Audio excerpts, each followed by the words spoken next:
नमस्कार. शनिवारच्या देशदूत संवाद कट्ट्यामध्ये तुमच्या सगळ्यांचं स्वागत. आपल्या आजूबाजूची परिस्थिती ही ऍक्च्युली दहशतीसारखी आहे. इमर्जन्सी आहे, डिझास्टर मॅनेजमेंट चालू आहे, पॅन्डेमिक आहे, सगळे शब्द आपल्या कानावर रोज पडतात. कुठेतरी आपली मनस्थिती ही विचलित होतीये, कारण की आपल्या समोर येणाऱ्या बातम्या, आपल्या समोर येणाऱ्या चर्चाच या विचलित करणाऱ्या आहेत. पण अशा परिस्थितीत सुद्धा आपल्याला आपलं मनोबल उंच ठेवून आपलं धैर्य बाळगून जगायचं आहे. कुठेतरी आपल्या छोट्या छोट्या गोष्टींमध्ये आपल्याला एक सुखवाह अनुभव निवडायचा आहे. मगाशी आपल्या गेस्ट पैकी एक जणांना मी विचारलं, विक्रांतींना कसे आहात, आणि त्यांनी म्हटलं we have to be good. खरंच आहे, we have to be good in this situation.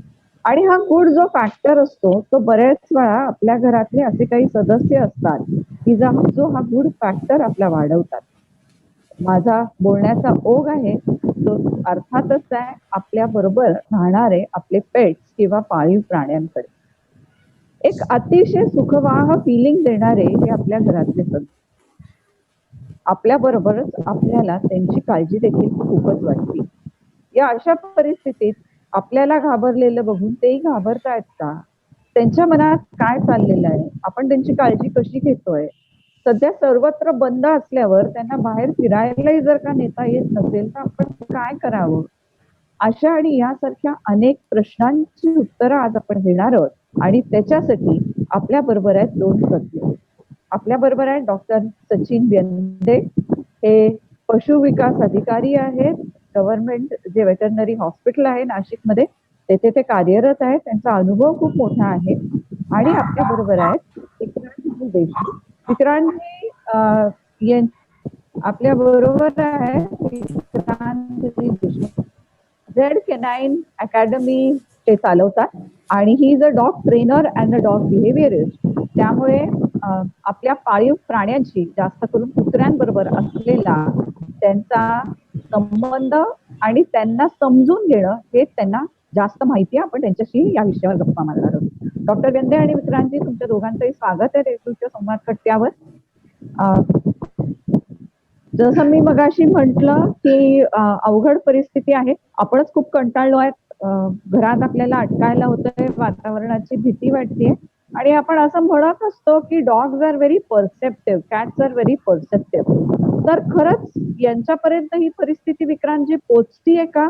काय होतंय? यांचं काही बिहेवियर बदलतंय का? ऍक्च्युली डॉगला कोविड काय हे डेफिनेटली नाही माहिती, पण हो परिस्थिती बदलली आहे. रेग्युलर जो माणूस घराबाहेर काही पर्टिक्युलर तासासाठी जात होता तो आता जात नाही आहे. मॅक्सिमम फॅमिली मेंबर घरामध्ये राहत आहेत आणि त्याच्यामुळे होणारा संवाद किंवा घरातलं वातावरण जे आहे ते डेफिनेटली डॉगला फरक तर जाणवतो आहे. पण हे नक्की कशामुळे होतंय, काय होतंय हे नाही त्याला समजू शकत. नाही, ते नाही समजलं तरी सुद्धा आपण असं म्हणतो की आपल्या मूडचे परसेप्शन या डॉग्सना खूप इझिली समजत असतात. की जर का मालक दुःखी आहे किंवा त्याचा हँडलर जरा इरिटेबल मूड मध्ये आहे किंवा चिडलेला आहे तर त्या हिशोबाने त्यांचे बिहेवियर्स बदलतं. ते तुम्हाला खुश करायला येतात किंवा ते तुमच्यापासून थोडेसे बाजूला राहतात. तर असं त्यांना काही समजताय का? नाही, सगळेच डॉग असं करत नाहीत. थेरपी डॉग्स जे असतात, थाउजंड्स ऑफ डॉग्स मधनं एक therapy dog probable therapy dog म्हणून सिलेक्ट केला जातो. After his training almost all 10% फक्त सिलेक्ट होतात post training for the therapy purpose. So असं नाहीये की तो डॉग आहे म्हणजे तो त्या टाईपनी प्रत्येक ओनरला कन्व्हिन्स करू शकेल. त्या इंडिव्हिज्युअल डॉगची पर्सनॅलिटी जर तशी असेल तर डेफिनेटली तो पेट डॉग जरी असला, तो अनट्रेंड जरी असला थेरपीसाठी, तरी सुद्धा तो बिहेवियर तसं दाखवू शकतो. तो कन्सोल करण्याचा प्रयत्न करू शकतो, खुश करण्याचा प्रयत्न करू शकतो. पण सगळेच करू शकतात किंवा पर्टिक्युलर एखादी ब्रीडच करते असं काही नाही. असं म्हणताय ना? डेफिनेटली. डॉक्टर व्यंदे, तुम्ही काय सांगाल की सध्या काय समस्या येत आहेत या लॉकडाऊनच्या काळात? या डॉग्सच्या हेल्थ बाबत काही इश्यूज येत आहेत का? आणि फॅमिलीज कन्सर्न्ड आहेत, ओनर्स कन्सर्न्ड आहेत? ओके, सर्वप्रथम मॅडम, आज जागतिक पशुवैद्यक दिन आहे. Today is world veterinary day. तर सगळ्यात पहिले मी त्याच्या सर्वांना great. शुभेच्छा इच्छितो. हा. तर मी डॉक्टर सचिन मेंढे, तुम्हाला पण मी खूप पशुधन शुभेच्छा. विकास अधिकारी म्हणून. Yes, thank you. तर मी पशुधन विकास अधिकारी म्हणून पशुवैद्यकीय सर्व चिकित्सालय ते कार्यरत आहे. सध्या पॅन्डेमिकच्या काळात जी आमची रेग्युलर ओपीडी असायची त्याच्यापेक्षा नक्कीच एक 20-30% फरक पडलेला आहे. इव्हन आम्हीही पेट ओनर जे आहेत त्यांना सांगतो की गरज असेल तरच बाहेर पडा. ज्या गोष्टी आपण घरच्या घरी करू शकतो किंवा आपण जस्ट फोन कॉलवर आपण जर ते करू शकतो तर ते आपण तेवढं अटेंड करायला हवं. सध्या तरी असं स्पेसिफिक काही असा आजार नाहीये की जो डॉग मध्ये दिसतोय. इन जनरल सध्या काही गॅस्ट्रोच्या केसेस आहेत. बाकी मग स्किन प्रॉब्लेम हा मेजर इश्यू आहे डॉग मध्ये. सध्या त्या केसेस आमच्याकडे येत आहेत किंवा काही फिवरच्या केसेस आहेत. त्याच्यानंतर जे रेग्युलर व्हॅक्सिन्स होत आहेत सध्या, जे नवीन पपी त्या लोकांनी घेतले समजा, तर त्याचं वॅक्सिनेशन वगैरे हे रेग्युलर आता बेसिसवर सध्या आमच्याकडे चालू आहे. फक्त डॉग ओनरला आम्ही सांगतो की खूप इमर्जन्सी असेल किंवा खूप गरज असेल तर तुम्ही हॉस्पिटलला या. वी आर सर्व टू यू, आम्ही आहोतच तिथं. पण बऱ्याच वेळेला काय होतं की बऱ्याच ओनरला सांगूनही समजत नाही किंवा आम्ही सांगतो अननेसेसरी 2-2, 3-3 जण किंवा लहान मुलांना घेऊन सुद्धा ते सध्याच्या काळात सुद्धा बाहेर येतात. कारण सेकंड वेव्ह जी आता म्हणते भयानक आहे, तरी सुद्धा अजून बऱ्याच लोकांना त्या बाबतीत सिरियसनेस नाही आहे. किंवा पेटच्या नावाने लोक बाहेर पडतात असं पण होत आहे. एक गोष्ट आपण समजली पाहिजे, कोविड जो आहे हा डॉगला, COVID-19 पर्टिक्युलरली, COVID-19 हा डॉगला अफेक्ट करणारा नाहीये. डॉक्टर साहेबांनी जो सल्ला दिला तो ह्युमन साठी आहे, ह्युमन साठी, डॉग साठी नाही आहे. सो हे प्रामुख्याने आपण लक्षात घेतलं पाहिजे. हे लक्षात घ्यायलाच पाहिजे. डॉक्टर साहेब, मला आणखीन तुमच्याकडनं एक क्लॅरिफिकेशन असं हवंय की आपल्याकडे सध्या पोस्ट खूप व्हायरल होत आहे की आता कुठल्या तरी देशामध्ये की कुत्र्यांमध्ये पण आता हा आजार दिसायला लागलाय. पर्टिक्युलरली मांजरांच्या बाबतीत बोललं जात आहे की कॅट्स मध्ये खूप सारा एक वेगळ्या प्रकारचा आजार, अचानक त्यांना वॉमिटिंग होणं, लूज मोशन होणं, त्यांनी जेवण बंद करणं, लिस्टलेस होणं, असं कॅट्स मध्ये दिसायला लागले. असं काही तुम्हाला ट्रेंड दिसतोय का? का या वन ऑफ तुमच्या रेग्युलर प्रॅक्टिस मधल्या केसेस आहेत? कॅट्स मध्ये पण असे सिम्पटम्स आहेत, पण it's not related to this thing Covid.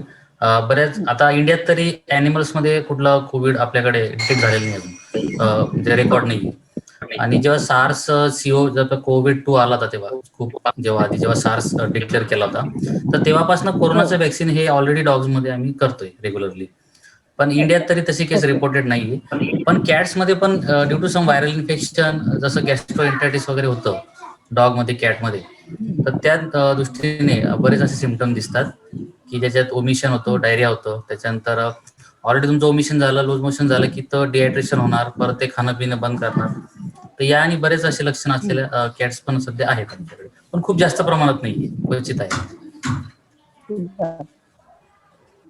Vikrantji, मला असं सांगा की नॉर्मली डॉगना सवय असते आणि खूप साऱ्या घरांमध्ये बाहेर स्पेस नसते, त्याच्यामुळे डॉगना आता to walk the dog is not a possibility any more. तर अशा वेळेस घरच्या घरी काय करावं? ओके, दोन भाग आहेत याच्यामध्ये की डॉगला वॉक देणं पॉसिबल होत नाहीये असं नाही आहे.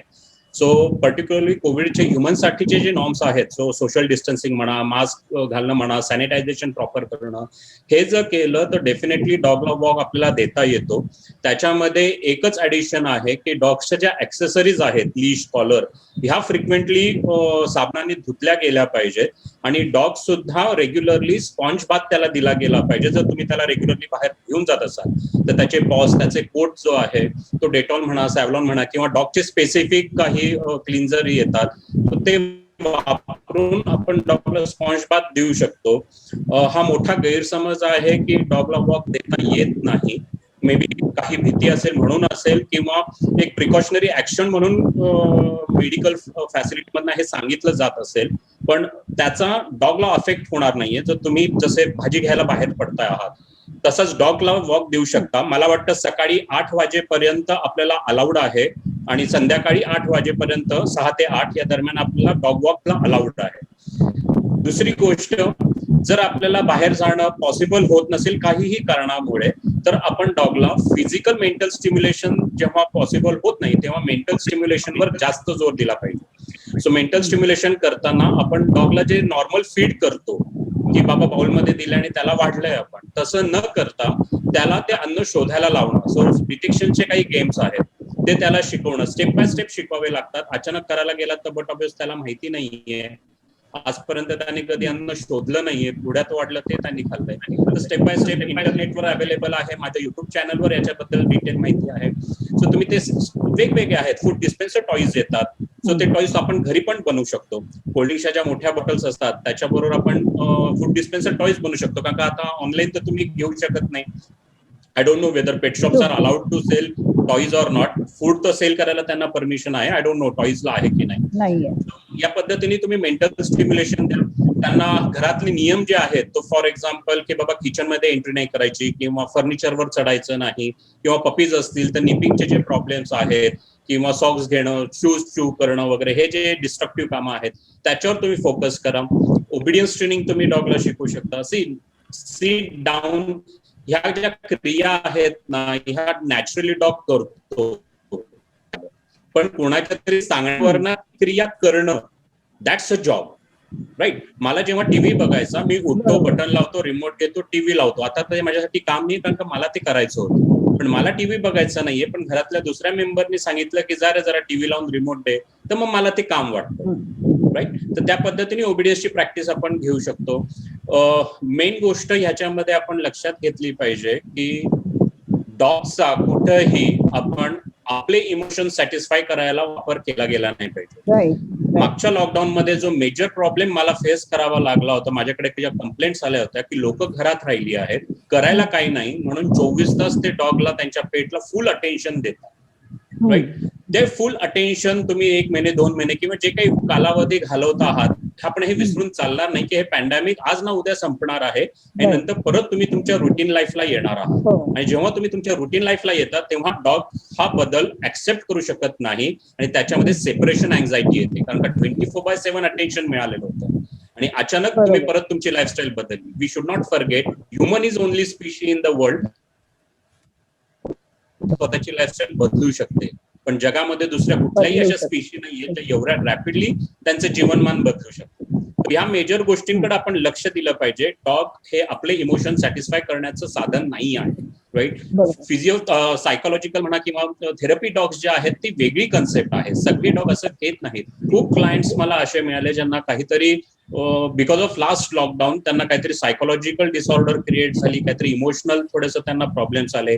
So someone suggested them, so they got a puppy, they got a dog, right. आणि मग सगळंच चुकीचं होत गेलं त्याच्यामध्ये. ज्या गोष्टीसाठी तो पप्पी घेतला गेला किंवा डॉग घरामध्ये आणला गेला ते पर्पज सर्व झालं नाही आणि वेगळ्याच प्रॉब्लेमला त्या फॅमिलीला फेस करावं लागलं. So one thing we need to do. I think what you want to say is की don't treat a dog to satisfy your emotions. This is a very important thing तुम्ही म्हणताय. आणि त्याचबरोबर ते काय तुमचं एंटरटेनमेंटचं साधन नाहीये. Absolutely. Right? Absolutely. So he is an animal, so he need a physical and mental stimulation. शक्य तेवढं फिजिकल स्टिम्युलेशन द्या, नाही तर त्याची कव्हर तुम्ही मेंटल स्टिम्युलेशन देऊन घरात करू शकता. डेफिनेटली. डॉक्टर गंदे, तुमच्या अनुभवात सध्याच्या परिस्थितीत जेव्हा या लोकांची काळजी घ्यायची आहे की आपले पाळीव प्राणी आहेत, मग ते जास्त करून आपण कुत्रे मांजरेच बोलतो, पण आता जर का तुम्ही जेव्हा वेटरनरी हॉस्पिटलमध्ये काम करताय तर तिथे निश्चितपणे खूप सारे गायी आहेत, म्हशी आहेत, बैल आहेत की जे पशुधन आहे की जे आपण आपल्या अॅग्रो सेक्टरमध्ये वापरतोय. काही शेतांवरती घोडे असतात, काही शेतांवरती ससे असतात. तर या सगळ्याची या दिवसांमध्ये काळजी कशी घ्यावी, त्यांना कसं तुम्ही एंगेज ठेवणार आहात आणि त्यांच्याबरोबर तुम्ही तुमचा व्यवहार कसा असणार आहे?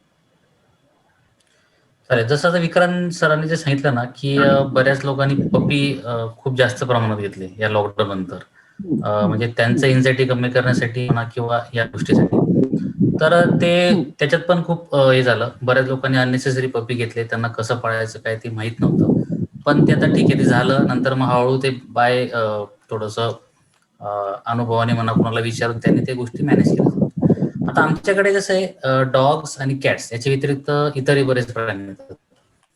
जसं ससा येतो, बाकी मग गाय, म्हैस, शेळी, मेंढी असे प्राणी आहेत. शक्यतो गाय, म्हैस यांचं जे आहे पूर्वीच्या काळात हॉस्पिटलला यायचे.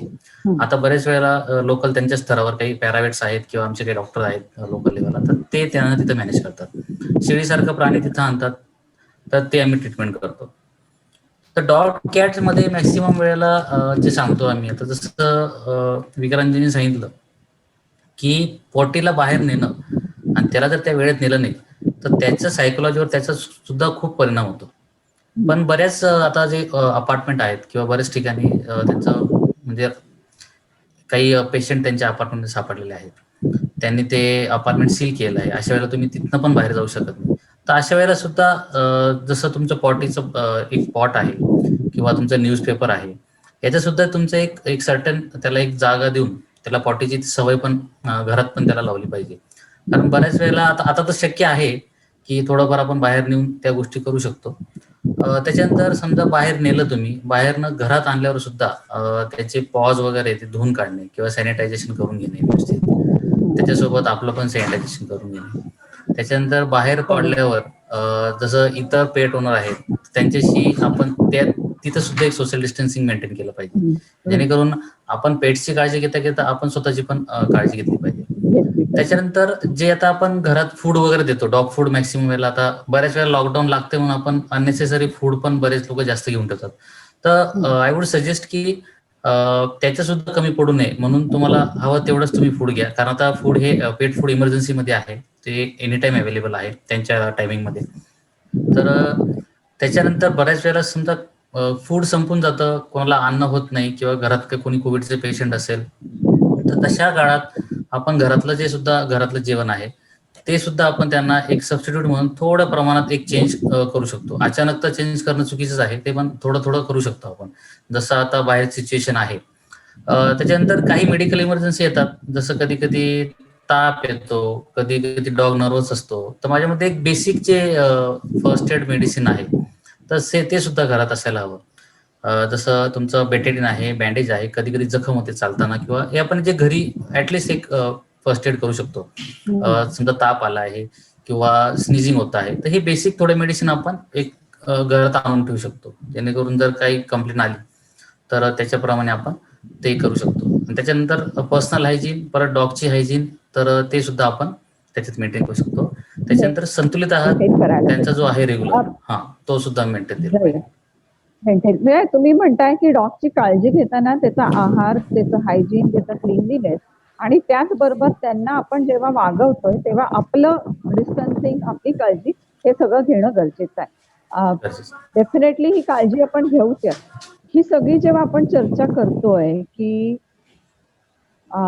आपण एका वातावरणात आहोत आणि आपल्या बरोबर आपले असलेले हे पाळीव प्राणी की जे खरं तर एका अर्थाने आपल्या घरचे सदस्य झालेले, या सगळ्यांची देखभाल कशी करायची याविषयी आपण बरंच काही ऐकतोय. एक मुद्दा याच्यात असा येतो, तो म्हणजे त्यांच्या खाण्यापिण्याबाबत. मगाशी सरांनी सांगितलं की डॉग फूड आणून ठेवा आणि ते तुम्हाला इमर्जन्सी मध्ये मिळू शकते, पण एक आपली सवय असते की आपण जे खातो ते आपण आपल्या या सगळ्या पेट्सना खाऊ घालतो. सध्याच्या काळात बऱ्याच घरात सगळे लोक घरी असल्या कारणाने खूप नवीन नवीन पदार्थ बनतायत, खूप तळलेले पदार्थ बनतायत, बेक खूप साऱ्या गोष्टी बनतायत. या सगळ्या परिस्थितीत जेव्हा खूप काही घरात बनतंय, वेगवेगळे पदार्थ बनतायत, तर अशा वेळेस एक टेंडन्सी असते की जे आपण खातो ते आपण आपल्या या फेलोला द्यावं. तर यांचे फूड पॅटर्न कसे सांभाळावेत असं तुम्ही सांगाल? See particularly human food, but obvious canine स्पीशीजला सगळंच चालतं असं नाही. इनफॅक्ट बऱ्याचशा गोष्टी ह्या चालत नाही. इंटरनेटवर त्याची भरपूर माहिती अवेलेबल आहे. आता डॉक्टर साहेब पण आहेत माझ्यापेक्षा, ते जास्त योग्य आहेत ह्या विषयावर बोलायला. पण फ्राईड आयटम्स म्हणा किंवा स्पायसी फूड म्हणा किंवा शुगर असलेले आयटम, कॅफिन असलेले आयटम्स, हे आपण डॉगला कधीही देऊ नयेत. त्याचे लॉंग टर्म खूप दुष्परिणाम होतात. कोविड म्हणून असं नाही, पण एरवी सुद्धा डॉगचा वाढदिवस आहे, आपल्याकडे डॉगचे केक्स मिळत नाही म्हणून ह्युमन केक डॉगला फीड केला जातो. आय एम सॉरी टू से, पण माझ्या दृष्टीने त्याच्या वाढदिवशी तुम्ही त्याला स्लो पॉइझन खायला घालत आहात. प्लीज तुम्ही इमोशनल होऊ नका ह्या गोष्टींकडे, त्याच्या शरीराकडे बघा. See it's simple, if you are loving a dog, you should love him for what he is. You are not supposed to try to convert his personality into a human and then treat him as a human. Right. Definitely. दुसरी गोष्ट, जर आपण Covid संदर्भात, ह्या pandemic संदर्भात जर आपण बोलायचं झालं तर आता हे खूप कॉमन होतंय की घरात बसले, आज एक मेंबर खायला येतोय, थोड्या वेळाने दुसरा मेंबर काहीतरी खायला देतो आहे, ओव्हर फिडिंग होतं आहे, एक्सरसाइज कमी आहे आणि फिडिंग जास्त होत आहे, रॉंग डाएट ही होतच आहे. तर ह्याच्यात हे खूप महत्वाचं आहे की एक प्रॉपर कॅनिन स्पीशीचं जे डाएट आहे ते त्याला देणं आणि लिमिटेड डाएट देणं. Over feeding please try to avoid it. त्याचे psychological as well as physical aspects drawbacks तर आहेतच आहे. डेफिनेटली. वेंदे सर, काय सांगाल की यांची खाण्यापिण्याची काळजी कशी घ्यावी, पर्टिक्युलरली एकतर आता आपण हा सगळा बंदचा माहोल आहे आणि दुसरं म्हणजे उन्हाळा आहे, प्रचंड उन्हाळा आहे, गरमी वाढतीये, यांना पण या गरमीचा काही त्रास होतोय का आणि त्याच्यापासून त्यांच्यासाठी काय करावं, या गरमीला की अडॅप्ट करावं किंवा ते सोयीस्कर जावं त्यांच्यासाठी म्हणून? बरोबर. जसं गरमीचा त्रास आपल्याला होतो तसं पेट्सला होतो. त्यातले जे मॅक्सिमम ते केसाळ जे डॉग आहेत, समजा आता जर्मन शेफर्ड आहेत, गोल्डन रिट्रीव्हर आहेत, तर बऱ्याच वेळेला जास्त केसाचं प्रमाण असल्यामुळे त्यांनाही गरमीचा तेवढा त्रास होतो. त्याच्यानंतर विक्रांतजींनी अतिशय सोप्या भाषेत सांगितलं की त्यांची पर्सनॅलिटी चेंज करण्याच्या भानगडीत पडू नका. बऱ्याच वेळेला आपण जे तळलेले पदार्थ मॅक्सिमम दिले जातात, काही लोक चॉकलेट सुद्धा दिले देतात, असं पण आहे. तर अशा गोष्टी शक्यतो आपण अवॉइड करायचे. पाणी भरपूर पाणी तर त्यांना ample of amount of water त्यांना असायला हवं. त्यांना जितकं पाणी पितील तेवढं चांगलं आहे. त्याच्यानंतर जे डॉग फूड पण आहे त्याचं पण एक लिमिट असतं. त्यांच्या वजनानुसार जो आहार आहे, ऑलरेडी त्यांचे जे फूड बॅग असतात त्याच्यावर पण त्यांनी मेन्शन केलं असतं ऑलरेडी. तर त्याच्यानुसार आपण जो 3 टाइम 4 टाइम जे काही देतोय आपण, जसं पपीज मध्ये बऱ्याच वेळेला आपण सुरुवातीला 4 टाइम त्यांना जेवण देतो. त्याच्यानंतर जे ऍडल्ट डॉग आहेत त्यांना 3 टाइम शिफ्ट करतो. बरेच पेट ओनर आपण 2 टाइम त्यांना डॉग फूड देतात, 1 टाइम आपलं घरचं खाणं देतात. जसं बॉईल एग आहे, बाकीच्या नंतर चिकन राईस आहे किंवा काही व्हेजिटेरियन आहे. बरेच लोक भाज्यांचं सूप आणि राईस असं पण देतात, भाज्यांचं सूप आणि पोळी असं चुरून देतात. तर हे आपण डॉग फूड आणि आपलं घरचं जेवण याच्यासोबत थोडं कॉम्बिनेशन मध्ये दिलं तर ठीक आहे. पण ओव्हरऑल जर एखादा डॉग समजा डॉग फूडर असेल पण अचानक तर त्याला घरच्या याच्यावर शिफ्ट करणं तेही चुकीचं आहे. See, dog food is a balanced diet. त्याच्यात सगळ्या प्रकारचे घटक त्यांनी इन्क्लूड केलेले असतात आणि जे डॉगला मिळायला जे न्यूट्रिएंट्स मिळायला हवेत ते सगळ्या गोष्टी मिळतात. आणि जे आपण घरचं खातो त्यातनं सगळंच त्यांना न्यूट्रिशन मिळेल असं नसतं. त्याच्यामुळे डॉग फूड आणि घरचं हे असं कॉम्बिनेशन मध्ये द्यायला पाहिजे. कॉम्बिनेशन मध्ये द्यायला. बरेच जण सर आईस्क्रीम्स देतात. Is it okay to give dog or your cat? पूर्ण चुकीचं आहे मॅडम. जसं त्यांनी सरांनी सांगितलं स्लो पॉइझन आहे एक प्रकारे ते. तर स्वीट, आईस्क्रीम, केक्स, चॉकलेट्स हे तर मी तो म्हणतो अवॉइडच करायला पाहिजे. कारण यांच्यामध्ये पण डायबिटीस असतो. जेव्हा ओल्ड एज होतात तर बऱ्याच वेळेला त्याचेही त्यांना दुष्परिणाम दिसतात. तर त्या गोष्टी आपण काळजीपूर्वक ते करायला हवं. Okay, right. एकंदरीत जसा या लॉकडाऊनचा आपल्यावर परिणाम होतोय तसा विक्रांतजी यांच्यावर पण काही परिणाम होतोय का?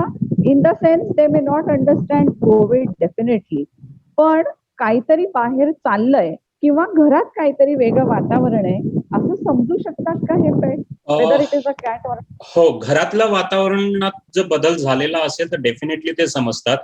लास्ट लॉकडाऊनचा माझा एक अनुभव आहे जो मला खूप फेस करावा लागला. त्याच्यानंतर मला काही वेबिनार्स घ्यावे लागले टू ऍड्रेस दॅट इश्यू. लॉकडाऊनमुळे नक्की झालं काय हे आपण समजून घेतलं पाहिजे. It's not only about dog, it's not only about human, it's about animal psychology. We humans are also an animal, right? आता ॲनिमल सायकोलॉजी काय सांगते की जर तुम्हाला सफिशियंट लेवलवर फिजिकल आणि मेंटल स्टिम्युलेशन लॉंगर टर्म मिळालं नाही तर तुमची सुरुवात होते बोर्डमनी.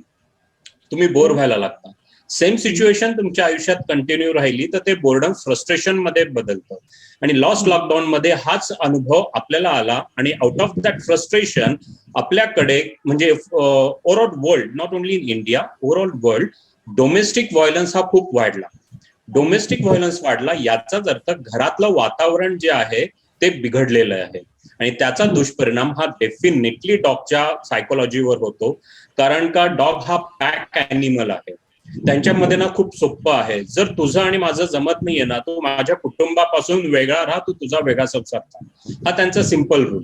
पण विदिन द पॅक जर काही डिस्प्यूट होत असतील फ्रिक्वेंटली, जसं आता पेट डॉगच्या बाबतीत ह्युमन फॅमिली हा त्याचा पॅक झालाय, पण त्याच्या पॅकमध्ये जर फ्रिक्वेंटली असे काहीतरी डिस्टर्बन्स होत असतील, विदिन द मेंबर्स काही डिस्प्यूट होत असतील, तर त्याचा सायकोलॉजिकल परिणाम त्याच्यावर होतो. जसा लहान मुलांवर घरातल्या वातावरणाचा परिणाम होतो तसाच होतो, कारण का डॉग हा सोशल ॲनिमल आहे. सोशल वातावरणात राहण्यासाठी तो बनलेला आहे, आणि कॅनिन कम्युनिकेशन मध्ये ह्युमन सोसायटीत जसं राहतात तसं राहत नाही. कॅनिन कम्युनिकेशन, कॅनिन सोसायटीचे राहायचे नियम वेगळे आहेत, ह्युमन सोसायटीत राहायचे वेगळे नियम आहेत. तर आपण थोडासा हा फरक बघितला पाहिजे. दुसरी गोष्ट, मगाशी मी सांगितलं तसं सेपरेशन अँझायटी खूप अटेन्शन दिलं जातं. मी सजेस्ट करेल की दिवसातले काही तास डॉगला एकट्याला राहू देत. मे बी त्याचा क्रेट असेल, त्याचा जो काही एरिया असेल, जरी तुम्ही घरात आहात तरी तुमच्यापासून त्याला थोडंसं वेगळं राहू देत. त्याच्यामुळे त्याच्यामध्ये सेपरेशन अँझायटी डेव्हलप होणार नाही.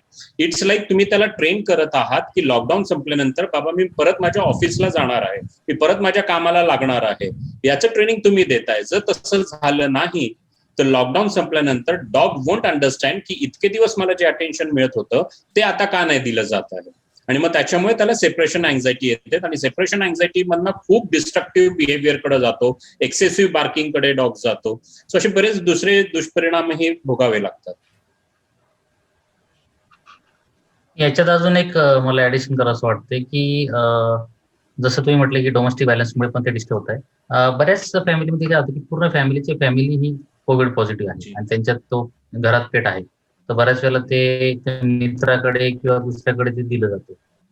तर मिनिमम 15 दिवस ते 20 दिवस तो डॉग अचानक तो त्याची जागा चेंज करतो, त्याच्याने सुद्धा बराच फरक पडतो.